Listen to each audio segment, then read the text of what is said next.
Thank you. I'm a little overwhelmed that all of you came out today to hear me speak. I very much appreciate it. The first person I walked out when the curtains was Mr. Jimmy Vandover, who I haven't seen in, oh goodness, 20 years. Mr. Vandover was Mariana native, and he could probably tell you some pretty good stories about me growing up, creating a little chaos back home. Then I see Mary Carroll sitting here on the front row, who I miss you, Mary Carroll. Miss you, yeah. Absolutely just wonderful working with you over the last session, but yeah, you're going to be missed.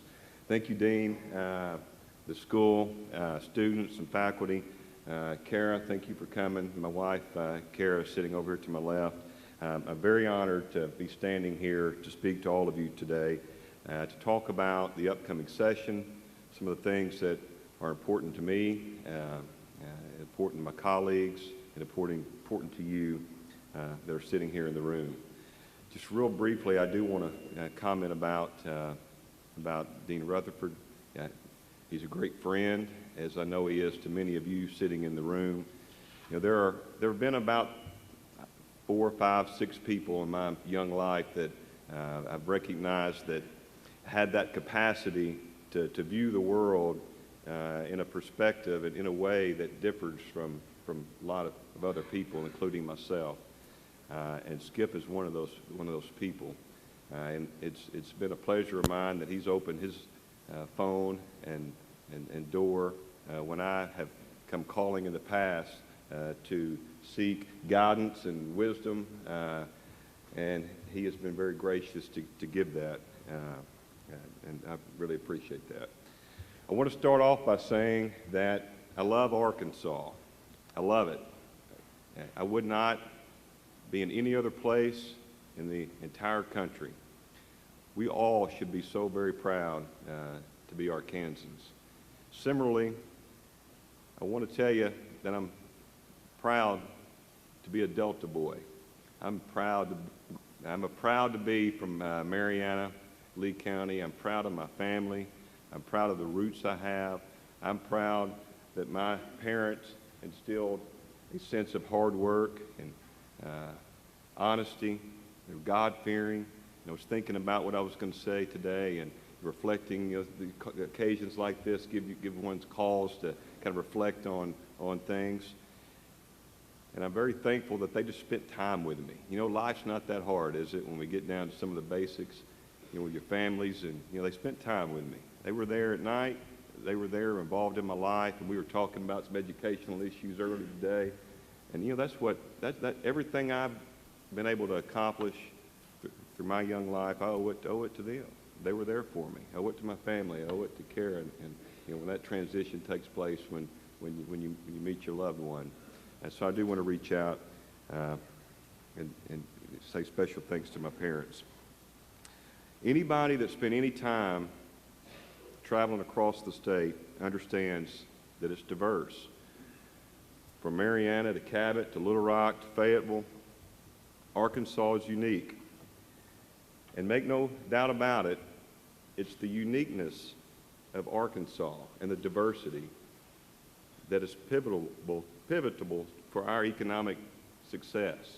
Since 2007, our country has experienced an economic crisis that has been greater than any of previous generations, for a lot of generations in the past. It is only because of our diversity, of our economic diversity, our social diversity, from agriculture to the East Arkansas and Fayetteville and the tourism industry that we have in Arkansas, that we've survived and done as well as we've been able to do. And we continue to face economic challenges in Washington as our colleagues in D.C. try to figure out how to balance our checkbook, or they don't try, depending on who you ask. But those are real problems. Those are real problems that end up having to be addressed in our state. And I will tell you that I'm committed, my colleagues are committed to addressing these issues at the state level. If they're not going to be addressed in Washington, we're going to address them here. And I want you to believe that, because I believe it, and it's the truth. I want to talk a few minutes about some of the positive things that are going on in the state. And all too often, especially in today's environment, we don't talk about all of the good things that are going on in Arkansas. So let me talk about, the banker in me wants to talk about money. And at the end of the day, when we talk about state government, there are a lot of things that are important, but it's mostly about managing the money and being prudent. So let's start off talking about money. We're projected to have a $300+ million surplus at the end of this fiscal year. $300 million. This is after a fully funded budget. This is remarkable. Look at what's going on around the country. Look at what other state legislatures today are facing. We're not facing that. This makes me proud. It ought to make you proud. The very fact that I can stand here today, and myself and my colleagues can stand in the walls of that Capitol over the coming weeks and intelligently have real debates about tax policy, putting more money back in the pockets of the taxpayers, balancing budgets, the starting point not being budget cuts for all the agencies. It's remarkable. We're blessed. See Senator Dismang out there. We know we're blessed. We're blessed to be in that position. Number two, Governor Beebe's economic forecast over the next 2 years, which all of you know I'm a big fan of Mike Beebe's. I think he's a great governor. I think when history books are written, he will go down as one, if not the best governor in the state, the history of the state of Arkansas. Governor Beebe has always been very conservative in his economic forecast. Even within his conservative forecast for the next 2 years, we're looking at approximately $400 million increase on his forecast. So stated another way, your state, my state, we have $700 million to address a lot of the issues that we're going to face. Now, this does not mean that we don't have challenges, because we do, but it's because of the forefathers, our forefathers, that set the system up the way we have it today, with a balanced budget, living within our means, that we're going to be able to address these issues head on. So over the past few weeks and months, myself and a lot of my colleagues have been forced to try to become experts in health care and Medicaid. And every conversation that we have, ultimately, in the last few weeks has ended up with a discussion about Medicaid. And so here's no different. We're going to talk about Medicaid. So I'm not going to bore you. Hope I don't bore you to death, but we're going to talk about Medicaid. And I want to talk about Medicaid from a broad standpoint. Currently, there are approximately 800,000 Arkansans on Medicaid under the current system. The way I like to explain this when I'm home in Cabot or in Mariana or speaking to civic groups, I define that first 800,000 people as being on Track A. Track A is operating under its own set of rules. Track A is currently funded at a certain portion from the federal government, and currently Track A is running deep in the red. Track A is unsustainable. Now we talk about Track 2. The federal government has laid an offer on the table for states to expand their Medicaid system. The estimates are as much as 250 Arkansans will be placed into Track B, if that's what the General Assembly so chooses. Track B will operate under its own set of rules. One of the rules is that the federal government will pay all of the costs for a certain period of time and marginally decrease the pay rate after that. With Track A and Track B combined, we will have approximately 1.1 to 1.2 million Arkansans that by definition qualify to receive Medicaid. Now, before I dive into this a little bit, as I said the other day, and as Senator Lamoureux has said, and some of my colleagues have said, we are all committed to not allowing any cuts in the Medicaid program this coming year and as long as we're there. We have 2 years, as far as we can forecast. It's not going to happen. So when you read in the newspaper that grandmother or grandfather is going to be released from the nursing home, it's simply not true. Let's move beyond that. It's not going to happen.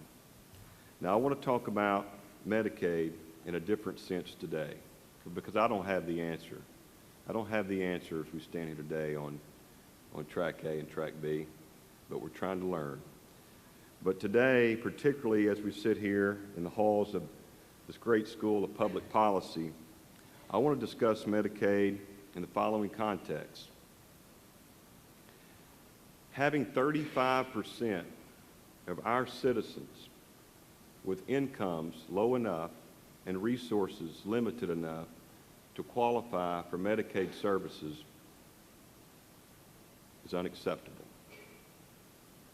It's simply unacceptable. We must take the necessary steps to facilitate opportunities for our citizens in this state. Our goal should be to have the least amount of citizens per capita that qualify for Medicaid than any other state in the Union.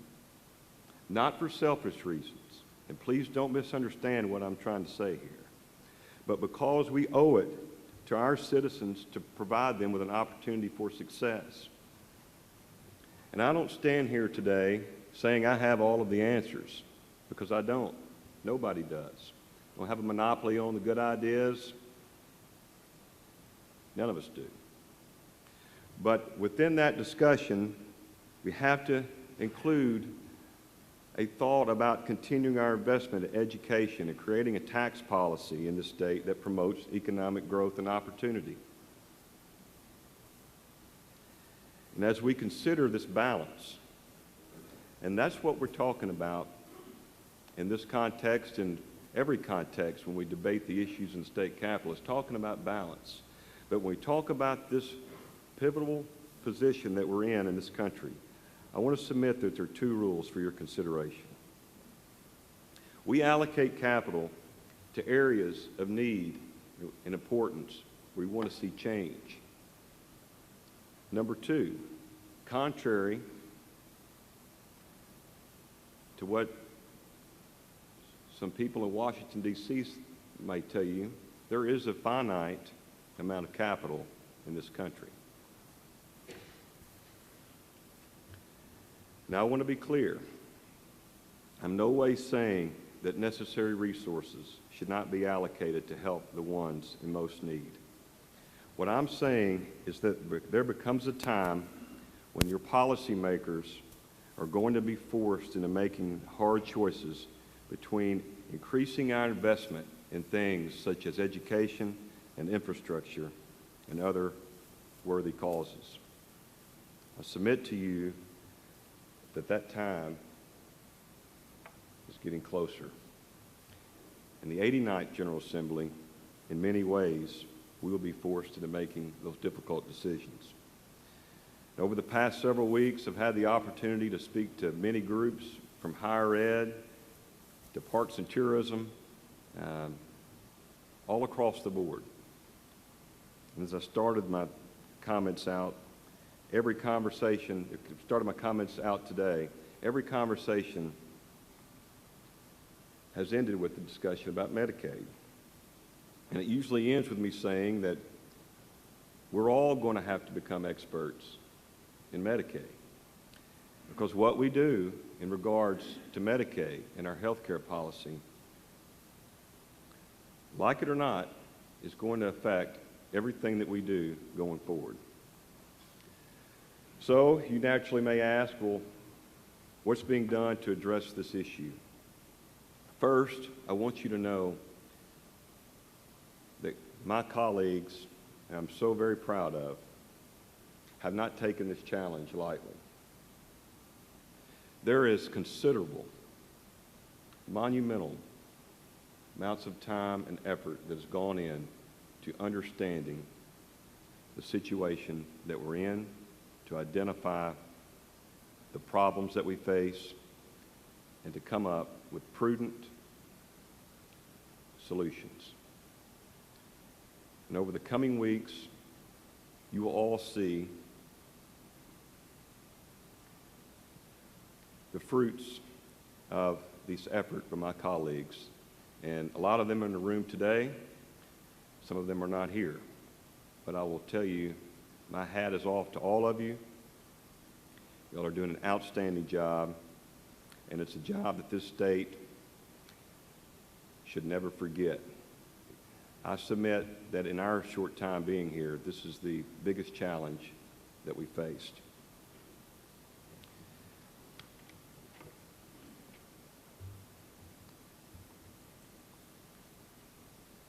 Number two,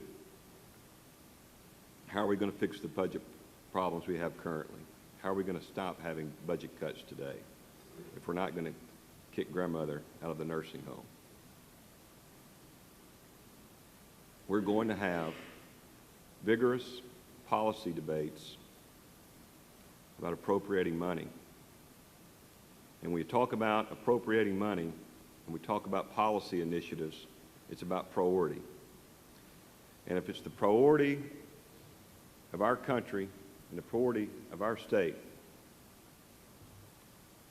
and I'm not saying it shouldn't be, but if that's our priority, to set a certain level of coverage and Medicaid services to our citizenry, then we have to start prioritizing where we're allocating all of our capital. So I'll tell you, standing here today, the starting point for Davy Carter is to plug in the number that's necessary to meet those needs, and to take a close look at all of the other line items, and the starting point is to take them back to zero.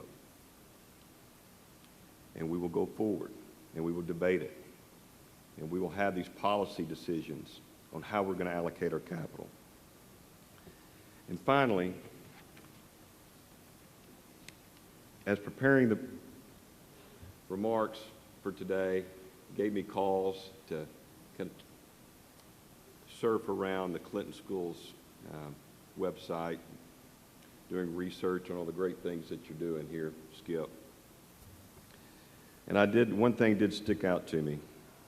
Part of the Clinton School's vision, mission statement is to listen to and learn from diverse groups, to compromise and build alliances, and take strategic and decisive action to advance the common good. If it's good enough for the Clinton School, that mantra is good enough for your elected representatives. And I commit to you that that's what we're going to do. I don't have the answers. My colleagues don't have the answers. But I'm not closed-minded, and I don't think they are. And we're going to listen, and we're going to try to do the right thing for this state, for the common good. And I want to close with this. Our state is second to none. Our forefathers have put us on a path of economic security, and I like to say, when I'm on the stump, Arkansas is open for business. Your General Assembly has a tremendous responsibility in addressing challenges that face us, others of which extend beyond Medicaid. That responsibility is reality when we walk in the door on Monday. I will tell you, we will be accountable. I want you to hold me accountable. I know they will. I know they'll hold me accountable. But I speak on behalf of all of my colleagues when I say that we will be responsive and receptive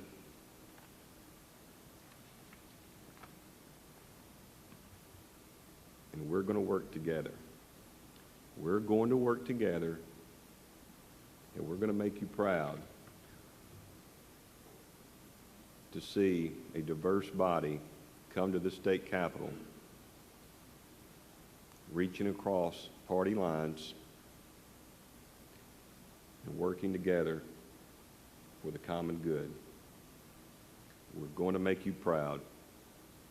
We have an opportunity to set an example for the entire country, to show the world how men and women in Arkansas take care of their business, and that's what we're going to do. I appreciate the opportunity to speak to you. I think we're going to have a few questions, and I'll be glad to take them all. Thank you.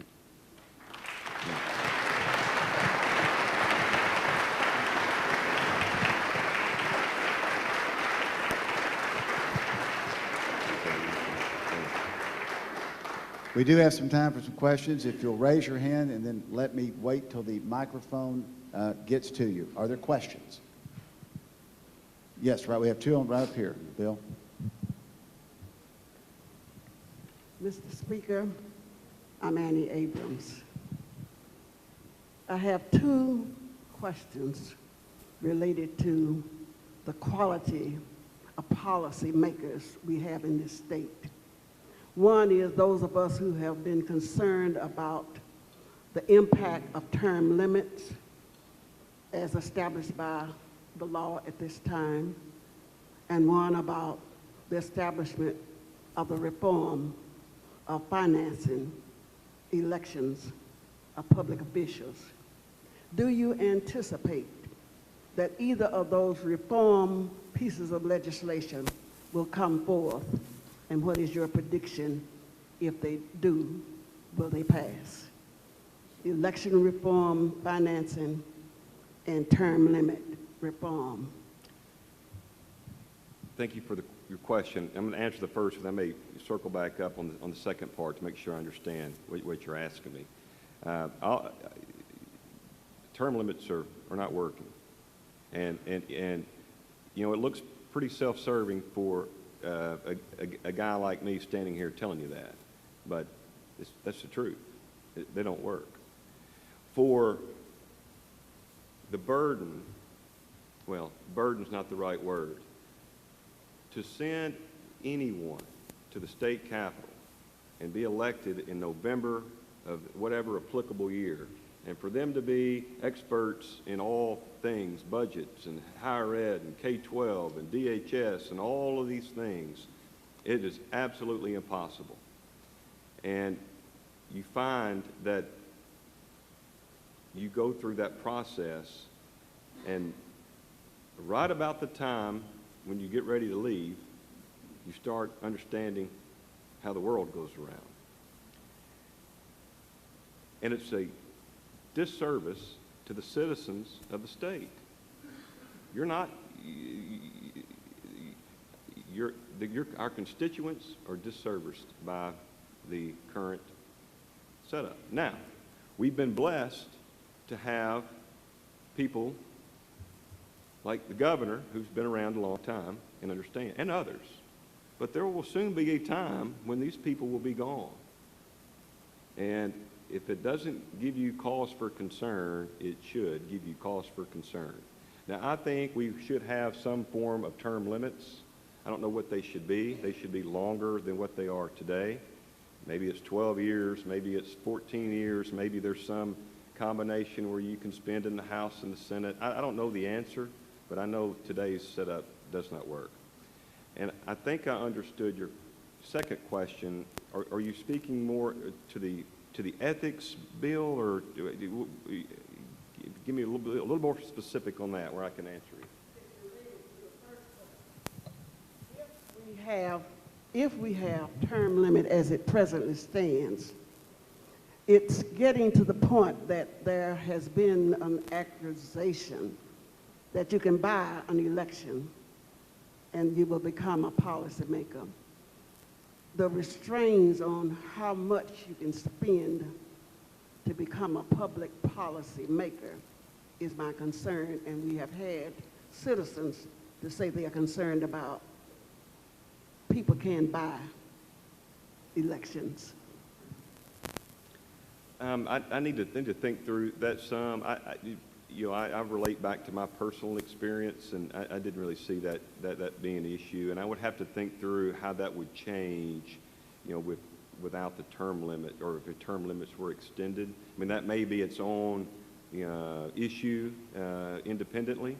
I don't have a good answer for you on that, but I'm more than happy to talk to you, after that and get some more details from you. Questions? No question in the back. Thank you, Speaker, and I really appreciate all of our public servants because you don't get paid well. You don't do it to make money to be in the legislature, and you give up a lot of family time and your private business time. I have questions that kind of flow on each other, and I hope they all make sense, but you want to increase the economic status of the individuals in Arkansas. How could that be accomplished? But in the interim, I have a sense, are you saying that you would, and that probably it would pass, that we will extend Medicaid to our population that needs it? I have one employee. When he's ill, I have to tell him, go to the drugstore, see if a pharmacist can say something. If not, he ends up in the emergency room. Bad waste of money. And I pay more than minimum. I pay $15 an hour. So how do you see the extension of Medicaid? Thirdly, how do you pay for this? At this time, there's an expression that it's going to be through partially a 3% cut in agency distributions. I'm on the board of a mental health organization as a volunteer. We are very cost efficient, very cost concerned. 3% will really be difficult for us. And so therein lies my questions. Is there a way to fund it? And ideally, let's get people where they don't need it. But how can that be accomplished without an increased minimum wage? I don't know what. Great question. Make sure I take them in order. The first question was, how do we increase the average earning wage and the quality of life for the citizens? I don't have a magic answer, but I know that typically starts with education and having a strong workforce in our state that attracts employers. And it also has to include having a competitive tax environment where companies want to come and invest in Arkansas. And it's a combination of those things and others that we also have to be focused on when we talk about allocating our capital. Medicaid expansion.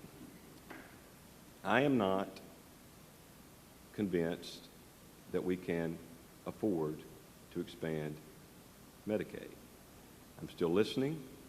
I'm still gathering information. And I, like my colleagues, are trying to make the best decision for the people of the state.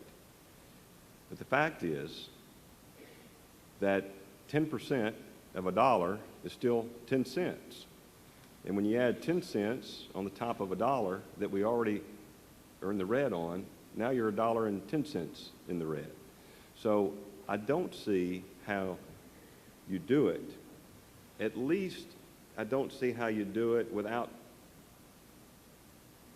making all efforts to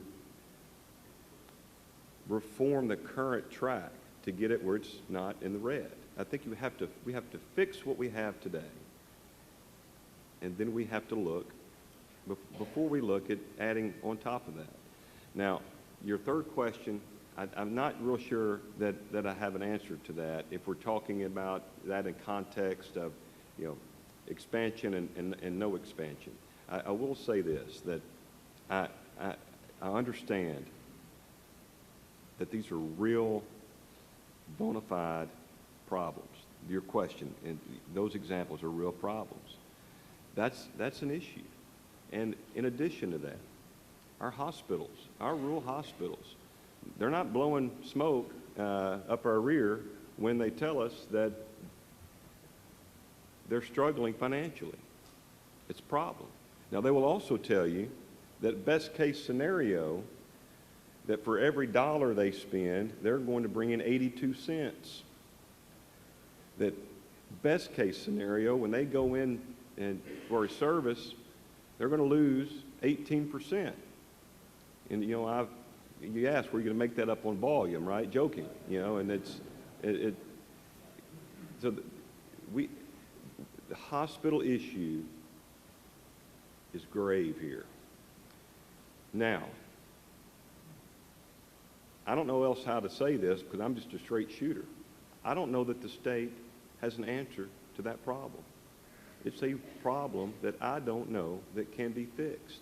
And I think hospital administrators will tell you in private that although this 2 or 3 year expansion money in the short term may provide some breathing room, that long term, that's not the answer. They're still losing 18 cents on the dollar. It doesn't work. I mean, the math doesn't work. So now we back up to my statements earlier about how, you know, so what do we do? I mean, we've got roughly a $5 billion general revenue budget in our state. And we're on track to spend, you know, I think the 2012 fiscal year budget was $4.6 billion with a B on Medicaid. You know, at some point, you have to look back and look at the big picture and see where we're spending our money and where we're allocating our resources. So I will just commit that we're obtaining information, trying to figure this out. If there's one most complicated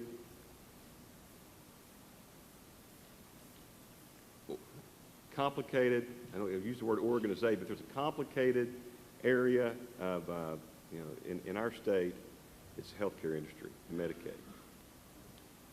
You take years and years and years and years of the way this has worked through the system, and then to come in and stop it and do something different, it's hard to do.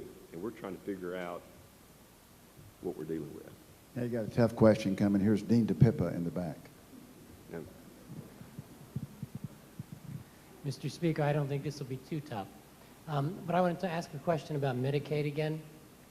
There's at least one study that suggests that expansion will be a net positive economic growth, which may be enough to make up for that 10% on the dollar that the feds will eventually charge.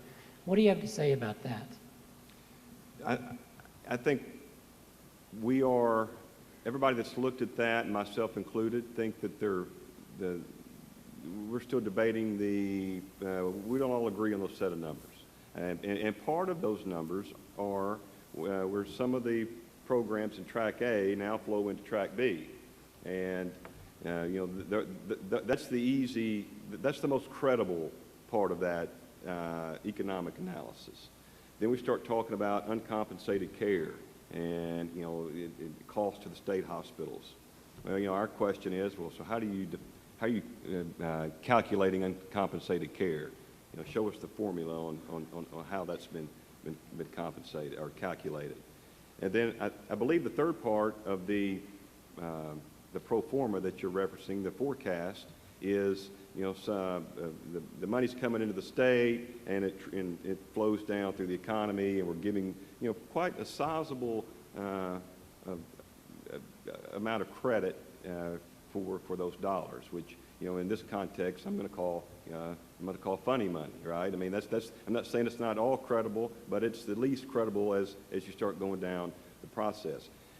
When you go out to the end of the spreadsheet, and I want to say that's 2021, you know, it's still, you know, you think about it in context of Track A, and now we're overlaying Track B. In my mind, the way I've analyzed that, giving credit where I think credit is due on the information that I have at hand, is going to cost us $80, $90, $100 million in addition to what we are paying today on Track A. So the numbers are debatable. Speaker, before you leave, I want to remind you of that Arkansas 2032 conference that you were here with the student leaders.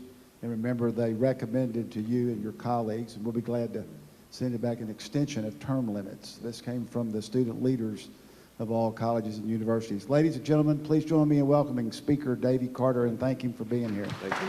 Thank you. Thank you. Thank you.